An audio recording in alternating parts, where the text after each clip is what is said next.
Morí en vivo rezando el rosario, y Jesús me mostró un celular gigante en el cielo con 666 notificaciones. Lo que vi ahí cambiará tu forma de usar las redes para siempre. Mi nombre es Marisol Vargas, tengo 27 años, y lo que voy a contarles no es solo mi testimonio. Es un mensaje urgente que el Señor me ordenó entregar antes de que sea demasiado tarde. Antes de morir, yo era lo que muchos llamarían una influencer cristiana exitosa. Mi cuenta de Instagram, @LuzDeSión, tenía 487,000 seguidores.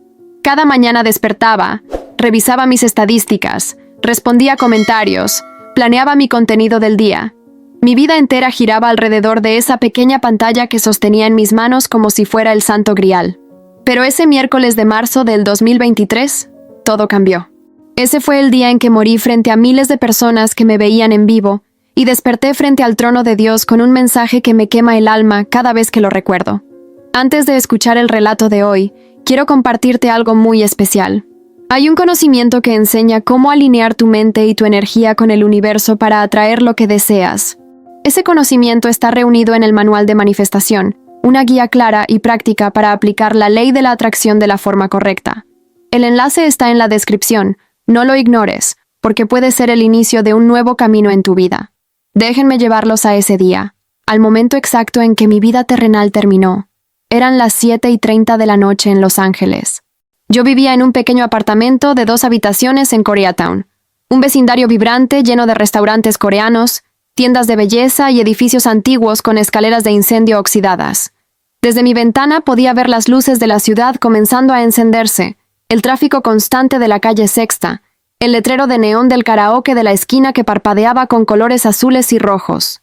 Era un apartamento humilde, pero yo lo había decorado completamente con la estética que funcionaba para mi contenido. Paredes blancas, plantas artificiales estratégicamente colocadas, una cruz de madera rústica detrás de mi escritorio, y, por supuesto, el aro de luz perfecto que hacía que mi rostro se viera angelical en cada transmisión. Esa noche había planeado hacer mi transmisión semanal del Rosario. Era algo que había comenzado 6 meses atrás y que se había vuelto increíblemente popular. Cada miércoles a las 7:30, miles de personas se conectaban para rezar conmigo. Los comentarios siempre eran hermosos, llenos de emojis de manos en oración, corazones, fueguitos. Me escribían cosas como, «Eres un ángel, hermana Marisol», o «Gracias por acercarme a Dios». Y yo, en mi ingenuidad espiritual, en mi ceguera disfrazada de ministerio, creía que estaba haciendo la obra del Señor. Pero esa noche algo estaba diferente. Ya llevaba 3 días sintiéndome mal. Había comenzado con un dolor de cabeza persistente. Luego vino la fatiga extrema, y para el miércoles ya tenía fiebre.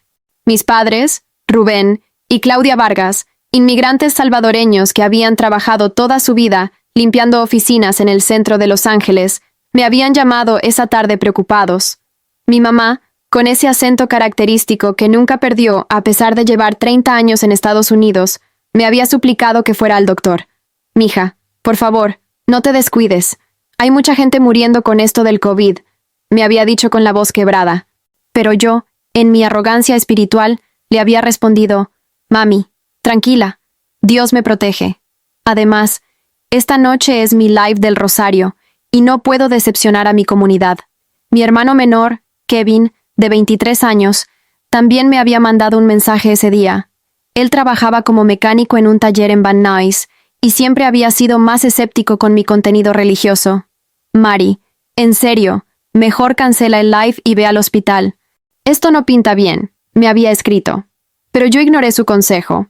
En mi mente, cancelar una transmisión significaba decepcionar a miles de personas, significaba perder engagement, significaba que el algoritmo me castigaría. Ahora entiendo que yo no estaba sirviendo a Dios, estaba sirviendo al algoritmo. Estaba esclavizada por los números, por las métricas, por la aprobación de personas que ni siquiera conocía. Me senté frente a mi escritorio. Ajusté mi aro de luz. Acomodé mi Biblia y mi rosario de cuentas blancas que me había regalado mi abuela en San Salvador. Tenía puesta una blusa blanca sencilla y una cruz dorada que siempre usaba en mis videos. Me miré en el espejo de mi cámara y, a pesar de lo mal que me sentía, forcé una sonrisa. Había aprendido que la gente no quería ver vulnerabilidad real. Querían ver una imagen pulida, una versión perfecta y siempre victoriosa de la fe cristiana. Así que escondí mi dolor, escondí mi fiebre, Escondí mi dificultad para respirar y apreté el botón de comenzar transmisión en vivo. Hola, mi gente hermosa. Buenas noches, familia de Dios, dije con toda la energía que pude reunir. Los comentarios comenzaron a fluir inmediatamente. Hola, hermana Marisol. Bendiciones. Gracias por este espacio. Te amamos. Mi corazón se llenó con esa aprobación instantánea. Era como una droga. Cada comentario positivo era una inyección de dopamina que me hacía sentir validada, importante, necesaria. Hoy vamos a rezar el rosario juntos, como cada miércoles. Vamos a meditar en los misterios dolorosos y a interceder por todas las peticiones que me han enviado esta semana. Continué, sosteniendo mi rosario frente a la cámara. Comenzamos con la señal de la cruz y el credo. Mi voz sonaba más débil de lo usual, pero yo seguía adelante. Por la señal de la Santa Cruz, de nuestros enemigos líbranos, Señor, Dios nuestro. Las palabras salían de mi boca de manera automática, palabras que había repetido miles de veces en mi vida, pero que esa noche tenían un peso diferente, como si cada sílaba requiriera un esfuerzo sobrehumano. En el segundo misterio doloroso, la flagelación de Jesús, comencé a sentir un dolor agudo en el pecho. Era como si alguien estuviera apretando mi corazón con un puño de hierro. La respiración se me hizo difícil, pesada, como si estuviera respirando a través de un paño mojado. Padre nuestro que estás en el cielo. Mi voz comenzó a quebrarse. Los comentarios cambiaron de tono. Hermana Marisol, ¿estás bien? Te ves muy pálida. Por favor, detén el live y llama al 911. Pero yo, en mi terquedad, en mi necesidad de cumplir con mi contenido programado, en mi esclavitud al performance espiritual, seguí adelante. Santificado sea tu nombre. De repente, todo comenzó a dar vueltas. La habitación se inclinó hacia un lado. Mi visión se llenó de puntos negros, y sentí como si mis pulmones se hubieran convertido en piedra. No podía respirar. Literalmente no podía tomar aire. Lo último que recuerdo de ese momento fue escuchar mi propio rosario cayendo al piso, las cuentas blancas rodando por el suelo de madera, y ver en la pantalla de mi computadora cientos de comentarios gritándome virtualmente que llamara ayuda. Luego, todo se volvió negro. Me desplomé de mi silla y caí al suelo. No sentí el golpe. Mi cuerpo simplemente dejó de responder. Después me enteraría que mi vecina de abajo, la señora Kim, una mujer coreana de 70 años que siempre olía a kimchi y que me traía dumplings los domingos, escuchó el golpe y llamó al 911. También me contaron que mi transmisión en vivo siguió grabando por casi 10 minutos más, mostrando solo mi silla vacía y el sonido de sirenas acercándose. Ese video se volvió viral por razones completamente equivocadas. Los paramédicos llegaron, rompieron la puerta de mi apartamento y me encontraron tirada en el suelo, sin pulso, sin respiración, con los labios azules. Comenzaron la reanimación cardiopulmonar de inmediato mientras me conectaban a máquinas y preparaban para el traslado. Me subieron a una camilla, bajaron las escaleras del edificio a toda velocidad y me metieron en la ambulancia. Según el reporte médico que después leería, estuve muerta clínicamente durante 4 minutos y 17 segundos en el camino al hospital. Mi corazón se detuvo completamente. No había actividad cerebral registrable.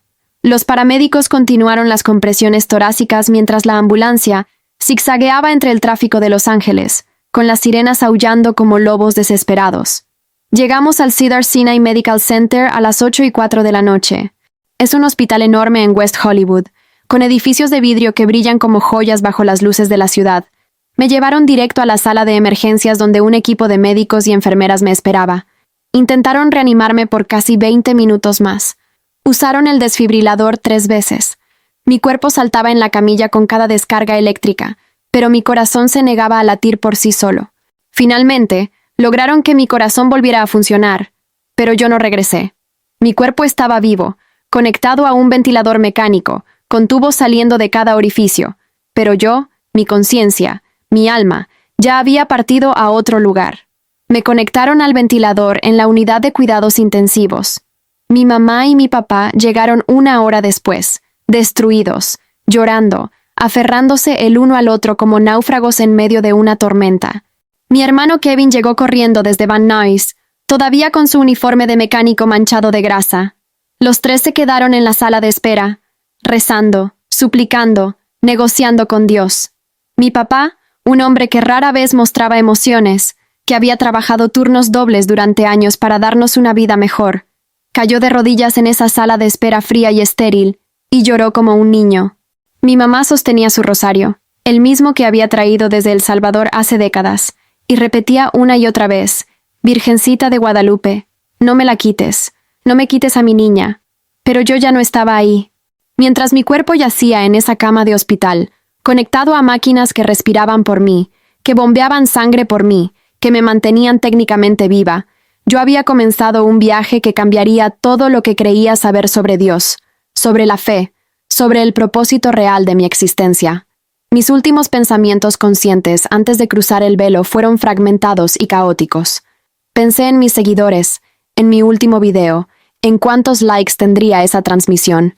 Incluso en el umbral de la muerte, mi mente estaba esclavizada a las métricas, a los números, a la aprobación humana. Pensé en mi familia, en cuánto los amaba, en cuánto lamentaba no haberlos escuchado. Y luego, como un susurro final en mi conciencia que se desvanecía, escuché una voz que no era mía diciendo: ahora verás lo que realmente importa. Y entonces, todo cambió. No hay palabras en ningún idioma humano que puedan describir adecuadamente lo que experimenté en el momento en que mi alma se separó de mi cuerpo. Fue instantáneo y a la vez eterno. Fue aterrador y glorioso al mismo tiempo.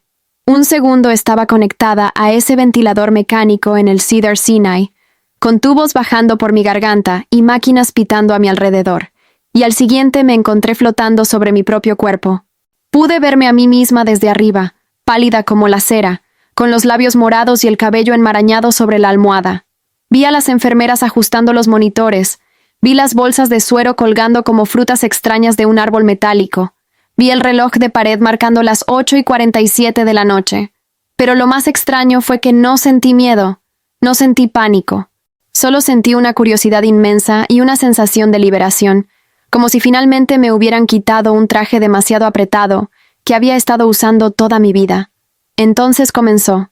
Apareció una luz al final de la habitación, pero no era como la luz de una lámpara o del sol. Era una luz viva, pulsante, dorada como el miel más pura, y me llamaba sin palabras. Era imposible resistirse. Me sentí atraída hacia ella como una polilla hacia una llama, pero sin el peligro de quemarme. Al contrario, cuanto más me acercaba, más paz sentía. Ese túnel de luz dorado del que tanto había escuchado en testimonios de experiencias cercanas a la muerte era real, absolutamente real. Las paredes del túnel no eran sólidas, sino como si estuvieran hechas de energía luminosa que vibraba con una frecuencia que yo podía sentir en todo mi ser. Y mientras atravesaba ese túnel, escuchaba música. No era música terrenal, no había instrumentos reconocibles, pero era la armonía más hermosa que jamás había escuchado, como si cada nota fuera una expresión pura de amor y adoración. El túnel se abrió de repente y me encontré en un espacio que desafía toda descripción lógica. No era un lugar físico como los que conocemos en la Tierra. Era dimensional, expansivo, como si pudiera ver en todas direcciones al mismo tiempo. El cielo, si así se le puede llamar, no era azul, sino de un color que no existe en nuestro espectro visible. Algo entre dorado, plateado y blanco perlado. Todo a la vez y ninguno al mismo tiempo. Había pilares de luz que se elevaban desde el suelo hasta perderse en el infinito, y esos pilares cantaban. Sí, cantaban alabanzas continuas que hacían eco en toda la atmósfera celestial. El aire mismo estaba vivo, cargado de una presencia tan densa, tan santa, tan absolutamente pura, que si hubiera tenido mi cuerpo físico, estoy segura de que habría caído fulminada instantáneamente. Y entonces lo vi. El trono. Estaba a una distancia que parecía cercana y lejana al mismo tiempo, como si el espacio funcionara con reglas diferentes ahí. El trono era inmenso, más grande que cualquier montaña que haya visto, hecho de lo que parecía cristal viviente que reflejaba miles de colores con cada movimiento. Alrededor del trono había seres que solo puedo describir como ángeles, pero no los angelitos regordetes de las pinturas renacentistas. Eran seres imponentes, algunos con múltiples alas cubiertas de ojos, otros con rostros que cambiaban constantemente, todos ellos irradiando poder y reverencia. Sus voces se unían en un cántico continuo. Santo, santo, santo es el Señor Dios Todopoderoso, el que era, el que es y el que ha de venir. El sonido era tan poderoso que podía sentirlo vibrando en mi esencia misma. Pero lo que más me impactó, Lo que hizo que mi alma cayera de rodillas, aunque no tenía rodillas en ese estado, fue la figura sentada en el trono. No puedo decir que vi su rostro completamente, porque la gloria que emanaba de él era demasiado intensa. Era como intentar mirar directamente al sol multiplicado por 1,000,000, pero podía percibir su forma, su presencia, su poder absoluto. Y en ese momento supe, sin lugar a ninguna duda, que estaba en la presencia del Dios vivo, del Creador del universo, del Alfa y la Omega. Todo mi ser gritaba en reconocimiento de quién era Él. No necesitaba que nadie me lo dijera. Cada átomo de mi existencia lo sabía con certeza absoluta. Y entonces, a la derecha del trono, apareció ella, la Virgen de Guadalupe. Pero no era como las imágenes que había visto en las iglesias, en las estampitas que mi abuela guardaba en su Biblia, o en los murales de los barrios latinos de Los Ángeles. Era infinitamente más hermosa, más real, más presente. Su manto no era simplemente verde azulado, era como si contuviera galaxias enteras. Las estrellas bordadas en su manto no eran decoración, eran estrellas reales que parpadeaban con luz propia, cada una representando un alma que ella había intercedido ante el trono de Dios. Su rostro era el de una joven mexicana, mestiza, con rasgos indígenas perfectamente definidos, pero irradiaba una maternidad cósmica que abarcaba a toda la humanidad. Sus ojos, cuando me miraron, me atravesaron con un amor tan profundo que sentí que todas las heridas de mi vida comenzaban a sanar instantáneamente. Ella no habló con palabras audibles, pero escuché su voz en mi espíritu. Hija mía, has sido llamada aquí para recibir una comisión. Lo que verás y escucharás debes compartirlo con tu generación. No tengas miedo. Su mano, delicada pero poderosa, se extendió hacia mí en un gesto de bienvenida y protección. Me sentí como una niña pequeña ante su madre, segura, amada, pero también consciente de la seriedad del momento. Las estrellas en su manto comenzaron a brillar con más intensidad, y me di cuenta de que cada una pulsaba al ritmo de oraciones siendo elevadas desde la tierra. Era como si pudiera escuchar millones de voces susurrando «Ave María» en diferentes idiomas, todas llegando a ella como un río de súplicas y alabanzas. Entonces, el que estaba sentado en el trono se puso de pie. El movimiento hizo que todo el espacio celestial temblara. Los ángeles se postraron completamente, ocultando sus rostros con sus alas. La música se intensificó hasta convertirse en un crescendo ensordecedor de adoración. Y él comenzó a caminar hacia mí. Con cada paso que daba, podía ver ondas de poder emanando de él, transformando el espacio a su alrededor. Era Jesús. El mismo Jesús del que había hablado en miles de publicaciones en Instagram, del que había hecho videos emotivos, del que había predicado en mis transmisiones en vivo. Pero enfrentarme a él aquí, en su estado glorificado, era completamente diferente a cualquier cosa que hubiera imaginado. Él era alto, con una presencia que llenaba todo el espacio.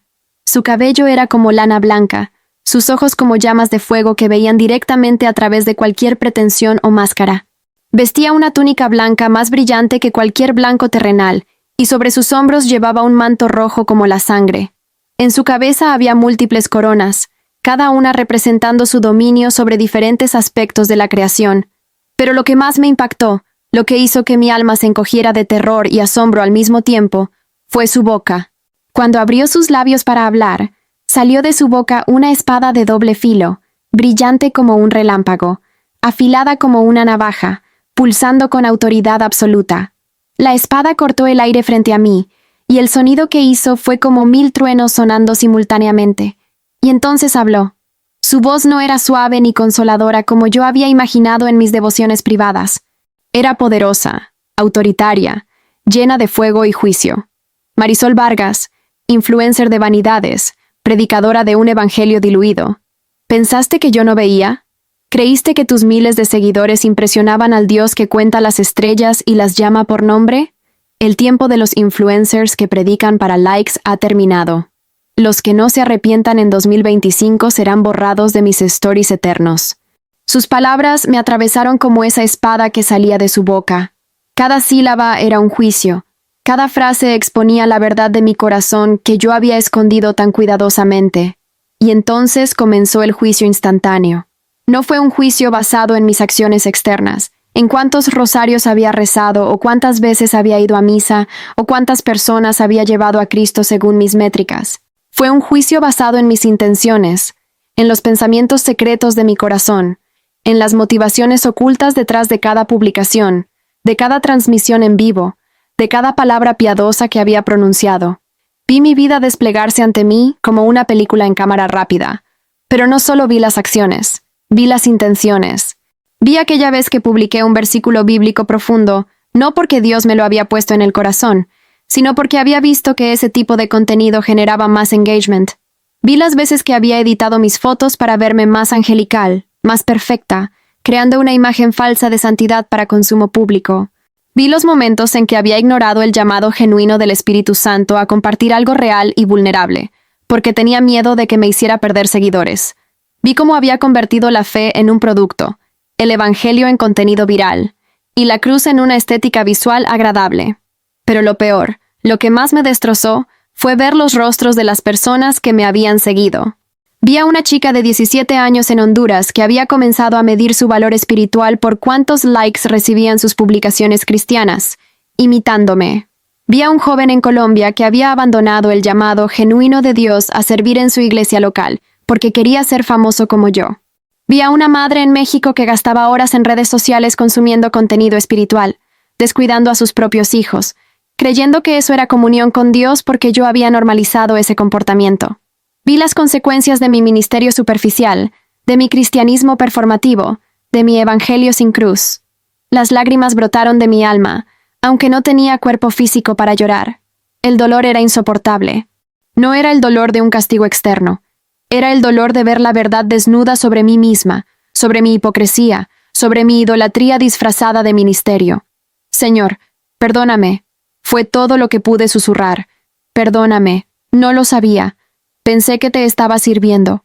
Jesús se acercó más, y la espada que salía de su boca se transformó en su mano extendida. Lo sabías, dijo con una firmeza que no admitía mentiras. Tu corazón te lo decía cada vez que revisabas tus estadísticas antes de leer mi palabra. Te lo decía cada vez que sentías más emoción por un comentario viral que por mi presencia en tu tiempo de oración. Lo sabías, pero elegiste la aprobación de los hombres sobre mi aprobación. Tenía razón. En lo más profundo, yo siempre lo había sabido.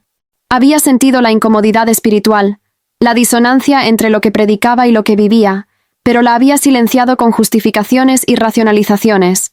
Estoy alcanzando a más personas, me decía. El fin justifica los medios, me convencía. Pero ahí, ante el trono del Dios vivo, todas esas mentiras se evaporaron como rocío bajo el sol abrasador de su verdad. Jesús me miró con esos ojos de fuego que veían hasta lo más profundo de mi alma, y extendió su mano hacia el espacio que nos rodeaba. Ahora te mostraré lo que viene, dijo con una voz que resonó en toda la atmósfera celestial. Te mostraré la trampa que está siendo tendida para mi pueblo, y cómo la mayoría caerá en ella sin siquiera darse cuenta. Al instante, el cielo ante nosotros comenzó a transformarse.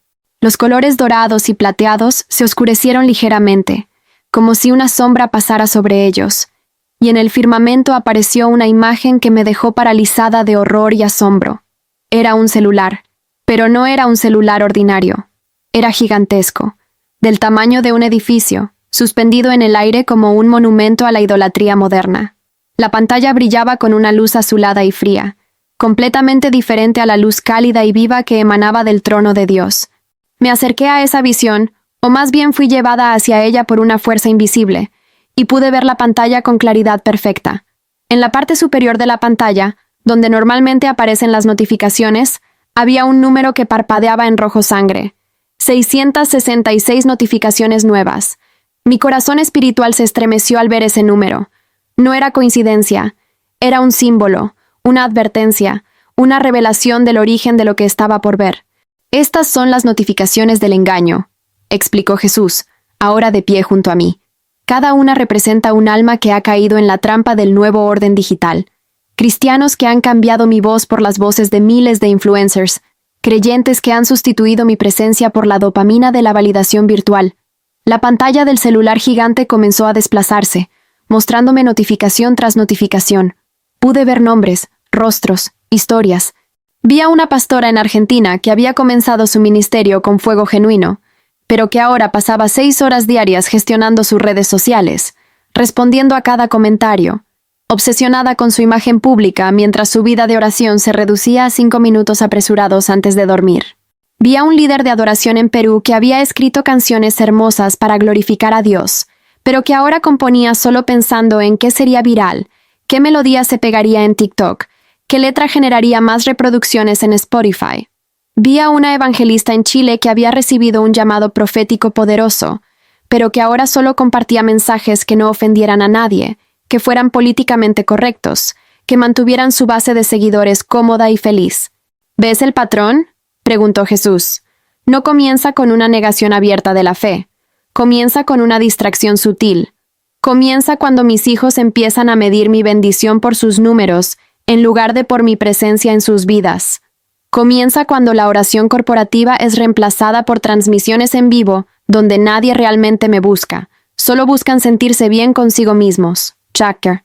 La visión continuó desplegándose, y lo que vi a continuación fue aún más perturbador. Vi iglesias, cientos de ellas en toda América Latina y Estados Unidos. Los edificios estaban vacíos. Los bancos estaban cubiertos de polvo. Los altares estaban fríos, sin fuego, sin presencia. Pero cuando la visión me mostró los hogares de los miembros de esas iglesias, vi algo escalofriante. Cada persona estaba en su casa, en su habitación, pegada a su teléfono, consumiendo contenido religioso sin parar. Vi a familias enteras donde cada miembro estaba en un cuarto diferente, auriculares puestos, viendo prédicas en YouTube, escuchando podcasts cristianos, haciendo scroll por Instagram, viendo versículos bíblicos con fondos bonitos. Pero nadie oraba, nadie adoraba realmente, nadie buscaba el rostro de Dios con desesperación genuina. Era una espiritualidad de consumo, una fe de espectador, un cristianismo de entretenimiento. Esta es la apostasía silenciosa, declaró Jesús con una tristeza en su voz que me partió el alma. No gritan que me niegan, simplemente me reemplazan lentamente con contenido sobre mí, hasta que conocen más sobre mí de lo que me conocen a mí. Saben mi biografía, pero no mi voz. Conocen mi historia, pero no mi presencia. La pantalla del celular gigante cambió de nuevo, y esta vez me mostró una escena futura. Era el año 2026. Vi una aplicación nueva que había conquistado el mundo cristiano. Se llamaba Divine Connect, y prometía ser la plataforma definitiva para la comunidad de fe. Tenía transmisiones en vivo de servicios de adoración las 24 horas, acceso a predicadores famosos, grupos de oración virtuales, ayuno colectivo rastreado por aplicación, lectura bíblica gamificada con logros y recompensas. Parecía increíble, parecía la respuesta a la evangelización moderna. Pero entonces Jesús me mostró la letra pequeña, la parte que nadie leía en los términos y condiciones. Para usar la aplicación, los usuarios debían aceptar compartir todos sus datos biométricos, reconocimiento facial, huellas dactilares, patrones de voz, ubicación en tiempo real. La aplicación rastreaba cada palabra que escribías, cada video que veías, cada canción que escuchabas. Y toda esa información era recopilada en una base de datos masiva. Este es el rapto digital, explicó Jesús. Me buscarán en sus pantallas, me buscarán en sus aplicaciones, me buscarán en sus feeds algorítmicos, pero yo ya no estaré ahí, porque donde 2 o 3 se reúnen en mi nombre, allí estoy yo en medio de ellos. Pero cuando se reúnen con sus dispositivos en lugar de unos con otros, cuando prefieren la comodidad de la conexión virtual sobre la incomodidad del amor real, yo me retiro. Mi espíritu no habita en servidores. Mi presencia no se transmite por fibra óptica. Vi entonces algo que me hizo llorar con un dolor que nunca había experimentado. Vi el rostro de Cristo, y había lágrimas cayendo de sus ojos. No eran lágrimas ordinarias. Cada lágrima que caía se convertía en una estrella que descendía hacia la tierra, y cada estrella representaba un alma que había perdido, un hijo que había elegido el mundo digital sobre la comunión real con él. Lloré sobre Jerusalén porque no reconocieron el tiempo de su visitación, dijo con voz quebrada. Y ahora lloro sobre esta generación que tiene más acceso a mi palabra que cualquier generación en la historia, pero menos hambre real de mi presencia. Lloro por los que ayunan de comida, pero no pueden ayunar de sus teléfonos ni siquiera una hora. Lloro por los que organizan vigilias de oración en Zoom, pero no pueden encontrar tiempo para encontrarse conmigo en el lugar secreto. La visión me llevó más profundo aún. Vi el año 2027. La aplicación Divine Connect había evolucionado. Ahora ofrecía algo revolucionario. Experiencias de realidad virtual de encuentros con Cristo. Los usuarios podían ponerse visores de realidad virtual y experimentar, caminar con Jesús por Galilea, sentir su presencia en el Sermón del Monte, presenciar los milagros del Nuevo Testamento. Era increíblemente popular. Millones de cristianos en todo el mundo usaban la tecnología, creyendo que estaban acercándose más a Dios. Pero lo que no sabían es que cada sesión de realidad virtual los desconectaba un poco más de la realidad espiritual genuina. Era como darle a un hombre sediento agua salada. Entre más tomaba, más sed tenía, pero nunca se saciaba realmente. Vi a un hombre en Ciudad de México, se llamaba Roberto Fuentes. Tenía 35 años y era líder de jóvenes en su iglesia. Había sido un intercesor poderoso en su juventud, alguien que pasaba horas de rodillas en oración, alguien a quien Dios le hablaba con claridad.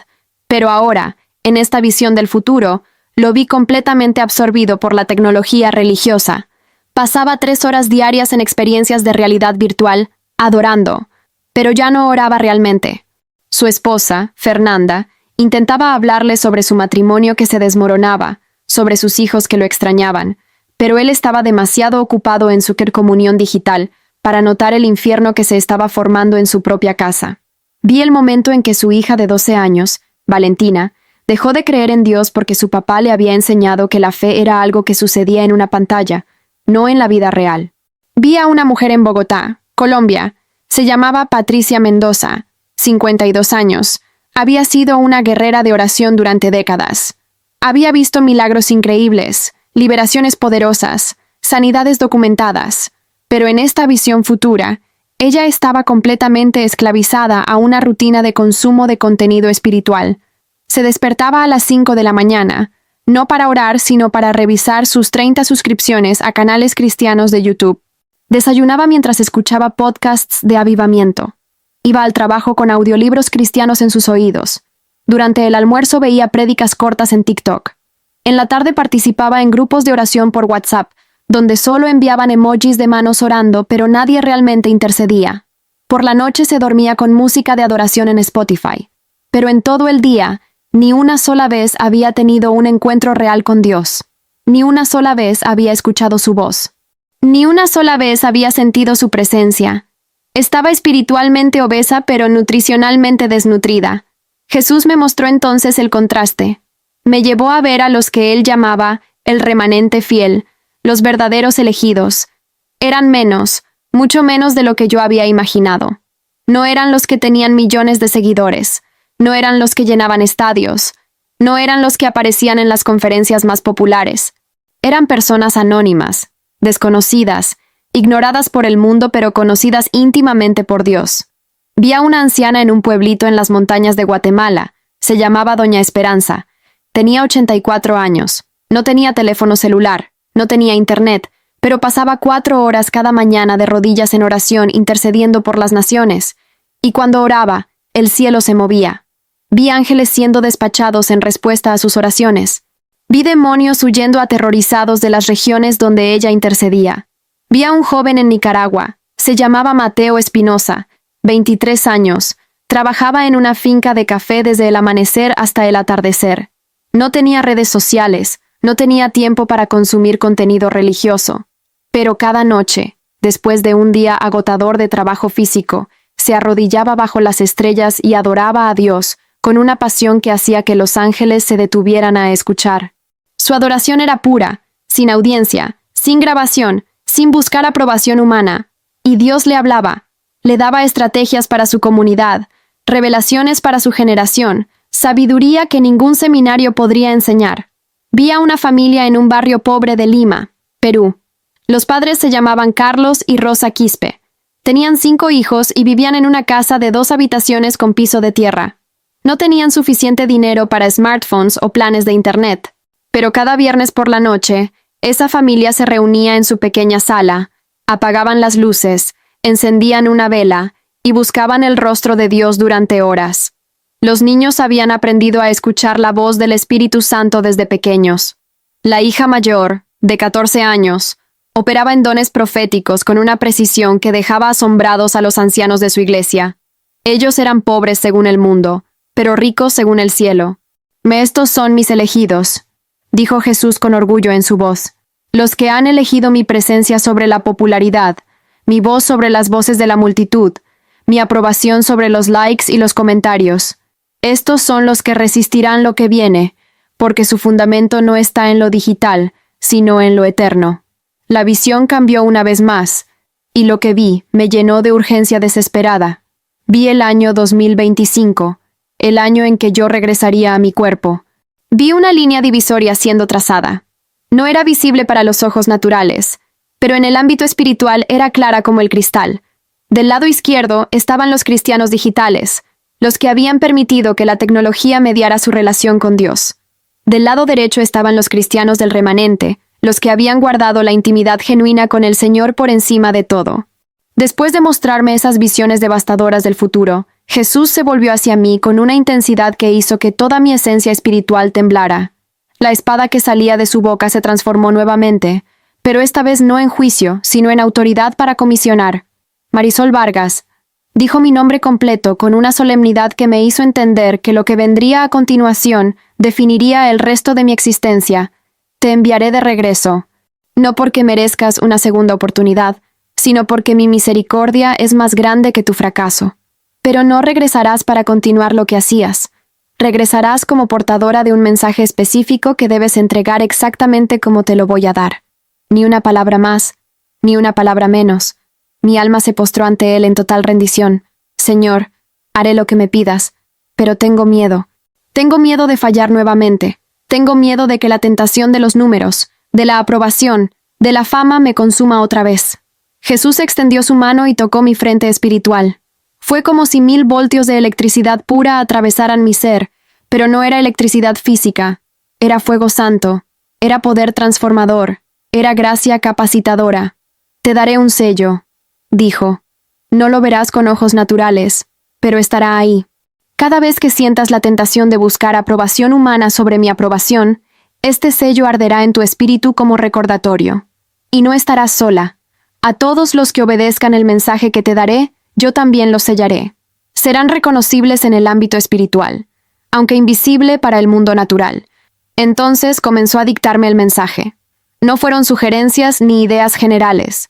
Fueron palabras específicas, precisas, que tuve que memorizar porque sabía que mi vida dependía de entregarlas con exactitud. Digan a mis elegidos que apaguen el teléfono y enciendan el altar, comenzó Jesús, y su voz resonó como trueno y a la vez como susurro íntimo. Porque el que no me busque ahora, no me va a encontrar después. El tiempo de la comodidad espiritual ha terminado. El tiempo de jugar a la iglesia ha terminado. El tiempo de consumir contenido sobre mí en lugar de consumirme a mí ha terminado. Viene una separación y solo los que hayan cultivado intimidad genuina conmigo podrán mantenerse de pie en lo que se avecina. Me mostró entonces una visión clara de lo que significaba apagar el teléfono y encender el altar.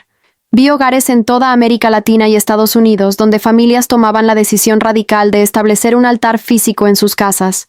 No era algo metafórico o simbólico. Era literal.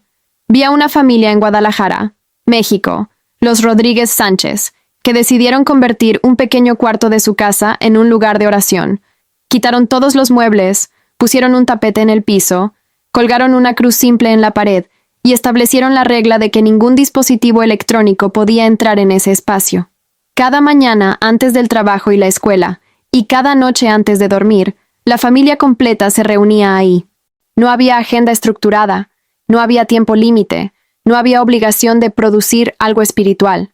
Solo presencia, solo búsqueda, solo hambre por Dios.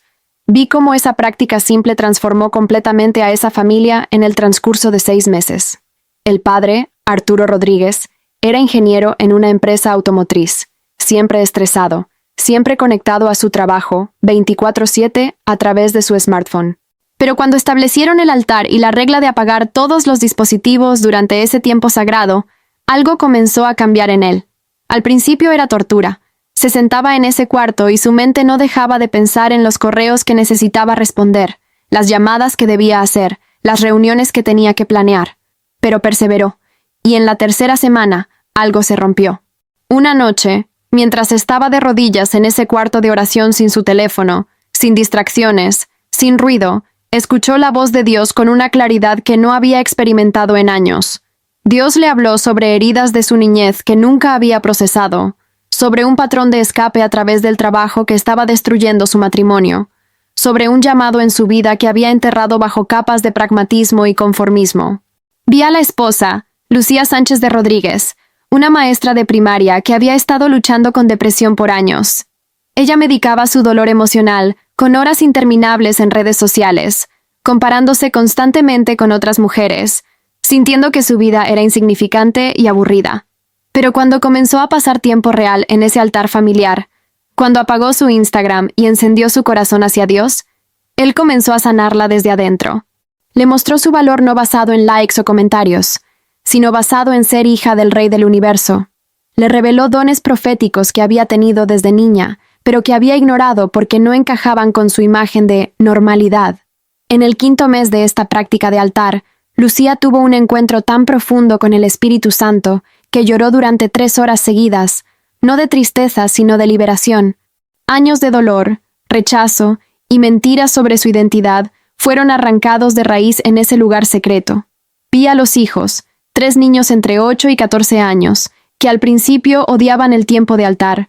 Querían estar en sus tabletas, viendo YouTube, jugando videojuegos. Pero los padres fueron firmes, y algo milagroso comenzó a suceder. El hijo mayor, Daniel de 14 años, que había estado involucrado en pornografía desde los 11 años, encontró libertad completa en ese cuarto de oración. Una noche, mientras toda la familia adoraba, él comenzó a confesar en voz alta su lucha secreta. No lo había planeado, simplemente brotó de su interior bajo la presencia de Dios, y en lugar de juicio o vergüenza, su familia lo rodeó con amor, oraron por él y establecieron rendición de cuentas práctica. El altar se convirtió en su lugar de victoria. La hija del medio, Sofía de 11 años, comenzó a tener sueños proféticos. Dios le mostraba cosas sobre personas en su escuela, problemas que enfrentaban, oraciones específicas que necesitaban, y cuando ella obedecía y oraba, veía resultados tangibles. El hijo menor, Matías de 8 años, desarrolló una relación con Jesús tan pura y simple, que a menudo los padres eran los que aprendían de él. Jesús me explicó mientras veía esta visión. Este es el patrón que quiero que compartas. No es complicado. No requiere educación teológica avanzada ni recursos financieros abundantes. Solo requiere decisión. La decisión de priorizar mi presencia sobre todo lo demás. La decisión de crear espacio intencional y protegido para encuentro genuino. La decisión de resistir la adicción digital que ha esclavizado incluso a mi pueblo. Me mostró entonces otro ejemplo, esta vez en San Salvador, El Salvador. Vi a un grupo de jóvenes universitarios que se reunían cada madrugada a las 4:30 de la mañana en la casa de uno de ellos. Habían hecho un pacto entre 8 amigos. Durante 100 días consecutivos se reunirían a esa hora. Apagarían completamente sus teléfonos dejándolos en una caja en la entrada y buscarían a Dios juntos durante 2 horas antes de ir a clases. Los primeros días fueron brutales. Sus cuerpos no estaban acostumbrados a despertarse tan temprano. Sus mentes divagaban constantemente. La tentación de revisar los teléfonos era casi física, como una comezón insoportable. Pero decidieron que los 100 días eran innegociables sin importar cómo se sintieran. Y alrededor del día 30, algo comenzó a cambiar en el ámbito espiritual sobre ese grupo. Vi ángeles siendo asignados específicamente a ellos. Vi ataduras generacionales siendo rotas. Vi demonios que habían acosado a sus familias por décadas siendo expulsados. Uno de los jóvenes se llamaba Ernesto Castillo. Venía de una familia donde 5 generaciones habían estado involucradas en brujería y ocultismo. Su abuela era conocida en su comunidad como una curandera poderosa que hacía trabajos con espíritus. Ernesto había entregado su vida a Cristo 2 años antes, pero constantemente experimentaba opresión espiritual, pesadillas y ataques de pánico. Pero en ese grupo de oración madrugador, durante una sesión particularmente intensa en el día 43, fue completamente liberado. Los otros jóvenes impusieron manos sobre él y comenzaron a interceder, y Ernesto físicamente vomitó algo oscuro y viscoso. No era vómito normal. Tenía un olor sulfuroso que llenó la habitación, y cuando terminó, Ernesto abrió sus ojos y dijo con asombro: «Me siento liviano. Por primera vez en mi vida me siento completamente liviano». Esa noche durmió sin pesadillas por primera vez en años. Las voces que lo habían acosado constantemente se callaron. La opresión que había sido como una manta pesada sobre su vida fue levantada. Y todo sucedió no en un gran evento evangelístico con miles de personas, no en una conferencia famosa con un ministro reconocido, sino en una sala pequeña a las 5 de la mañana, con 7 amigos que habían decidido priorizar la presencia de Dios sobre su comodidad. Jesús entonces me dio instrucciones específicas sobre el ayuno. «Diles que el ayuno que yo escogí no es solo de comida», declaró. «Quiero que mi pueblo ayune de sus pantallas. Quiero que establezcan ayunos digitales de 24 horas cada semana. Que apaguen todo, teléfonos, computadoras, televisión, todo dispositivo con pantalla. Y en ese espacio vacío, que me busquen, que lean mi palabra en papel, no en aplicaciones. Que oren de rodillas, no enviando peticiones de oración por WhatsApp. Que adoren con su voz, no solo reproduciendo listas de Spotify y Arrow». Me mostró una visión de una mujer en Quito, Ecuador. Se llamaba Adriana Morales, 42 años. Era diseñadora gráfica y literalmente pasaba 12 horas al día frente a pantallas por su trabajo. Estaba espiritualmente seca, emocionalmente agotada, físicamente enferma de dolores de cabeza constantes y problemas de visión. Cuando escuchó el mensaje del ayuno digital que yo entregaría, algo en su espíritu resonó con urgencia. Decidió hacer su primer ayuno digital de 24 horas un sábado. Apagó su teléfono el viernes a las 6 de la tarde y no lo encendió hasta el sábado a la misma hora. Las primeras horas fueron angustiantes. Sentía como si le faltara una extremidad. Cada pocos minutos, su mano buscaba automáticamente el teléfono que no estaba ahí. Su mente la bombardeaba con pensamientos ansiosos sobre mensajes que podría estar perdiéndose, emergencias que podrían estar sucediendo, oportunidades que podrían estar pasando. Pero resistió. Se forzó a abrir su Biblia física que tenía polvo encima, porque hacía meses que no la tocaba. Comenzó a leer el libro de Isaías sin agenda, sin buscar un versículo específico para publicar, sin pensar en contenido, solo leyendo para encontrarse con Dios. Y en el capítulo 58, cuando leyó sobre el ayuno que Dios escoge, algo se rompió en su interior. Comenzó a llorar incontrolablemente.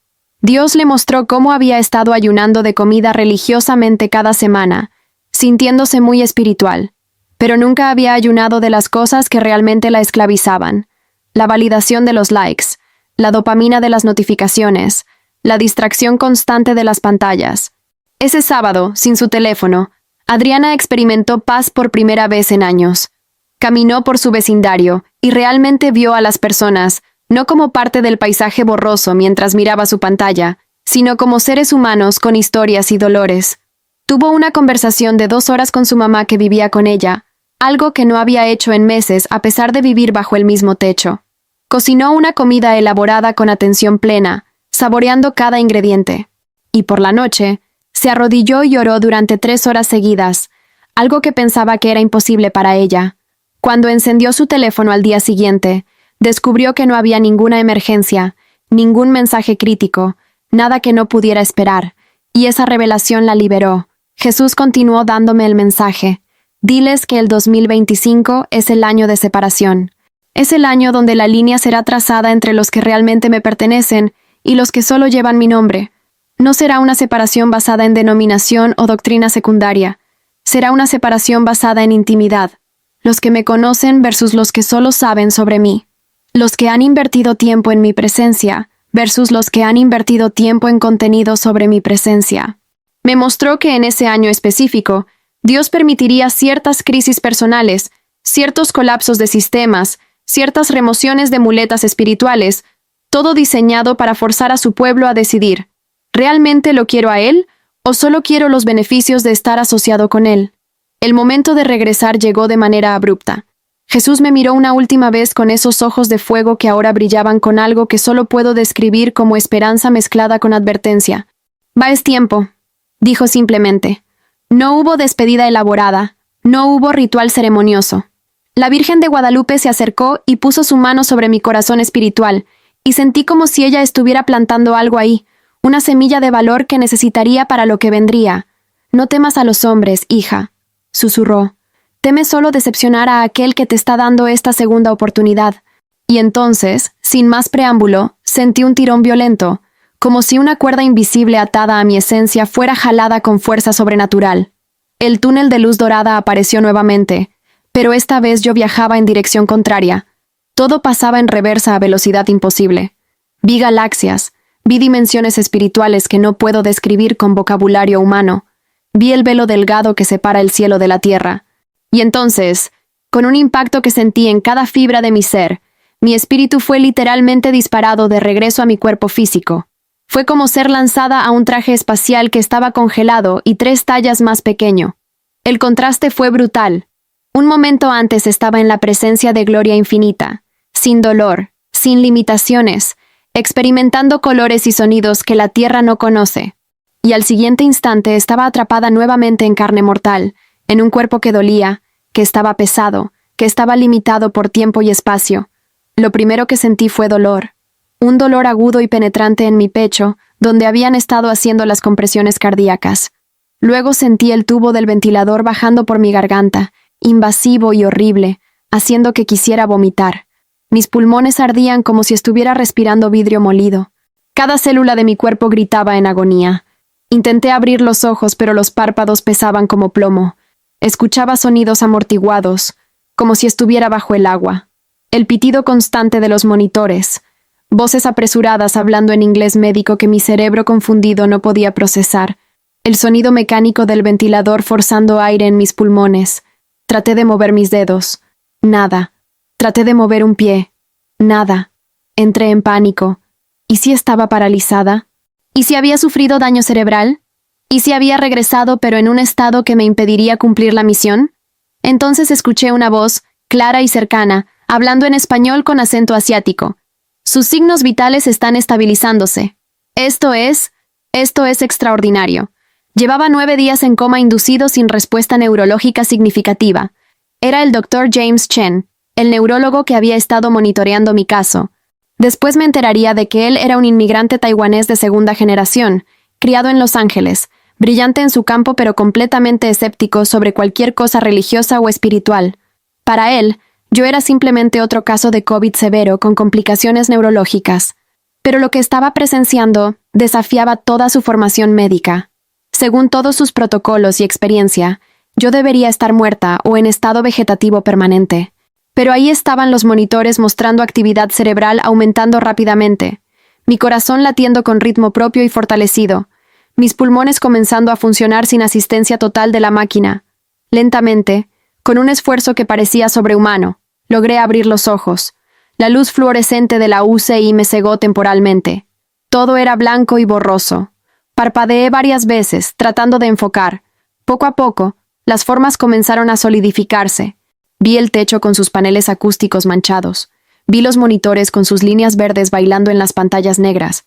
Vi las bolsas de suero colgando como frutas extrañas. Y entonces vi el rostro del Dr. Chen inclinándose sobre mí.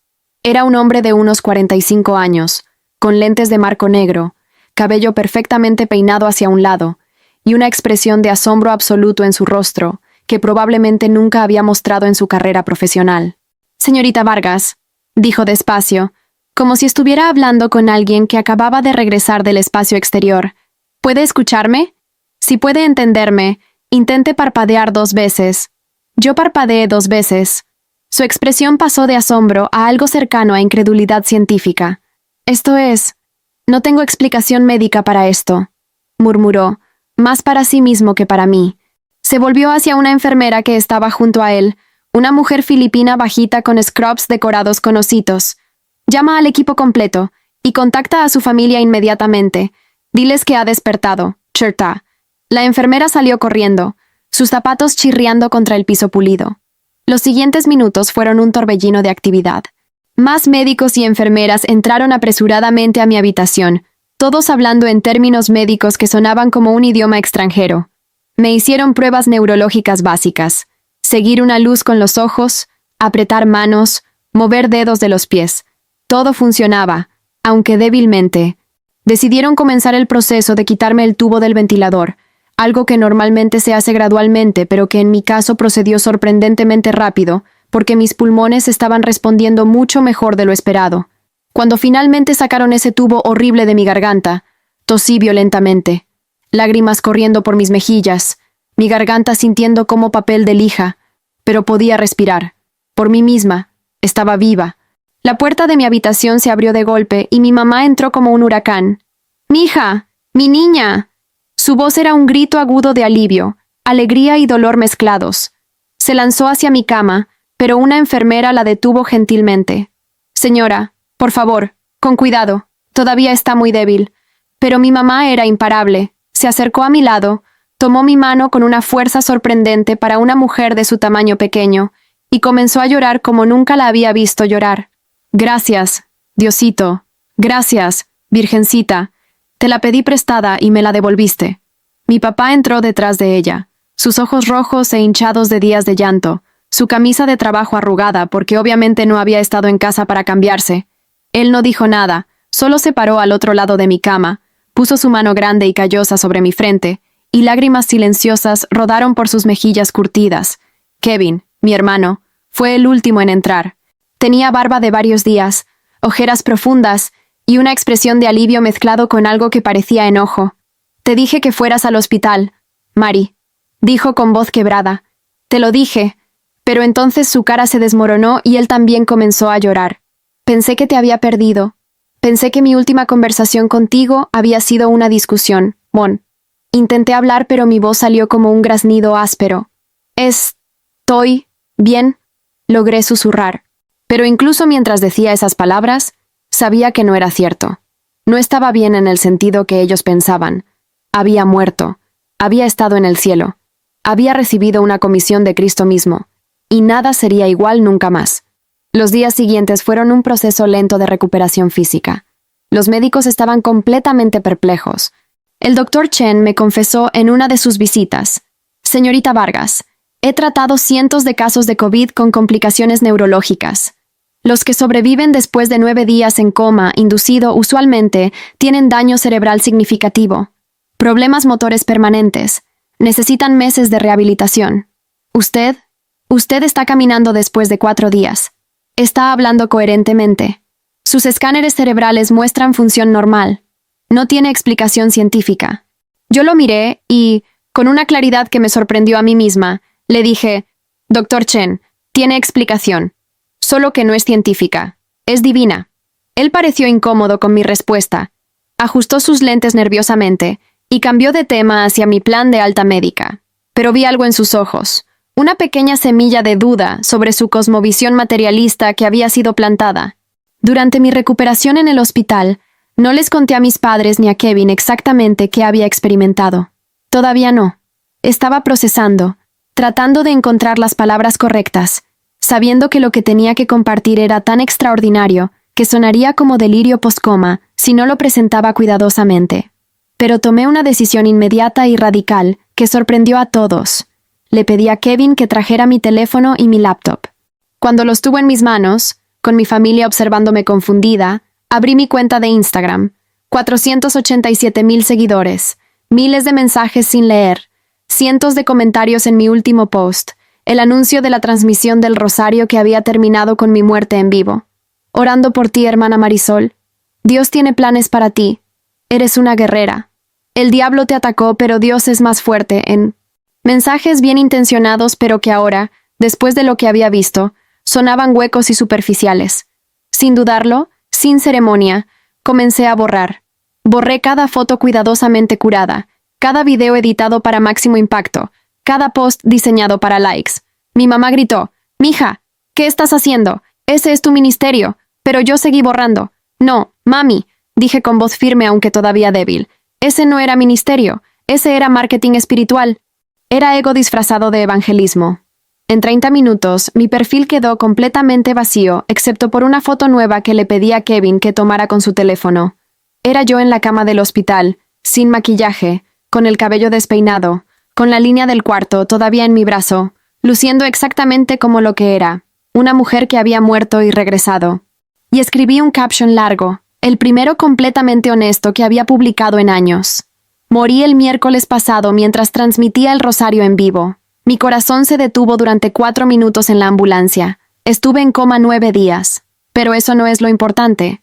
Lo importante es dónde estuve durante ese tiempo, qué vi, qué me fue mostrado, y el mensaje que me ordenaron entregar.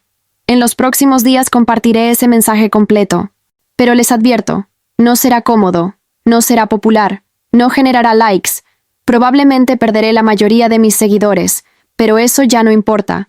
Solo importa la obediencia. Solo importa la verdad. Solo importa preparar al pueblo de Dios para lo que viene.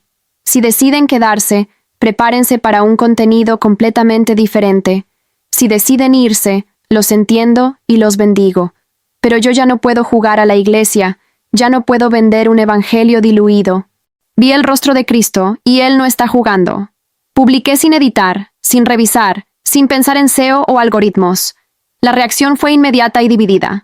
En las primeras 24 horas perdí 83,000 seguidores. Los comentarios se llenaron tanto de apoyo como de críticas feroces. «Esto es orgullo espiritual», escribió alguien. «Crees que eres especial porque tuviste una experiencia cercana a la muerte», comentó otro. «Esto suena a culto», escribió un pastor verificado que tenía millones de seguidores. Pero también hubo otros comentarios. «Necesitamos este tipo de honestidad radical. Algo en mi espíritu confirma esto. He estado esperando que alguien dijera la verdad sobre la idolatría digital en la iglesia. Maestro. Me dieron de alta del hospital después de una semana total, algo que el Dr. Chen llamó médicamente inexplicable pero clínicamente verificable. Mis padres querían que me mudara con ellos temporalmente para recuperarme, pero yo insistí en volver a mi apartamento en Koreatown. Necesitaba estar sola. Necesitaba buscar el rostro de Dios sin distracciones. Necesitaba recibir instrucciones claras sobre cómo proceder. La primera noche de regreso en mi apartamento fue surrealista. Todo estaba exactamente como lo había dejado aquella noche fatal.